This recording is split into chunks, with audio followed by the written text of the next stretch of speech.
Chaitanya school ground నందు మండలంలోని అన్ని శాఖల అధికారులు, అంగన్వాడీ ఉన్నత పాఠశాల విద్యార్థులు, government junior college, Sunku junior college విద్యార్థులు, సమగ్ర శిక్ష, ఆశా వర్కర్లు, విద్యార్థులు, పంచాయతీరాజ్, రెవెన్యూ, పోలీస్ శాఖ, ఎక్సైజ్ శాఖ, పురపాలక శాఖ, గ్రామ వార్డు సచివాలయ సిబ్బంది సమావేశం నిర్వహించి మాదక ద్రవ్యాల వినియోగం వలన వచ్చేటువంటి అనారోగ్య సమస్యలు, ఆర్థిక సమస్యల గురించి, సమాజంలో వాటి వలన కలిగే దుష్ఫలితాలను గురించి తెలియజేయడం జరిగింది. సందర్భంగా ప్రజలందరికీ అవగాహన కల్పించాలని మండల పరిషత్ అభివృద్ధి అధికారి తెలియజేశారు.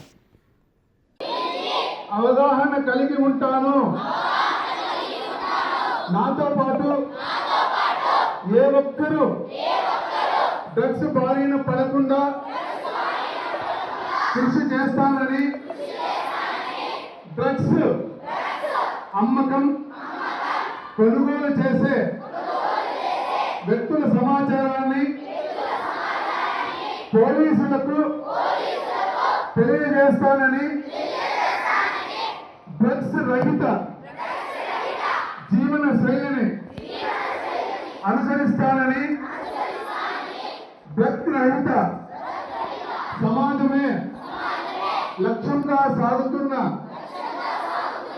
ఆంధ్రప్రదేశ్ ప్రభుత్వ సంకల్పంలో భాగస్వామిని అవుతానని ప్రతిజ్ఞ చేస్తున్నాను. జై హింద్.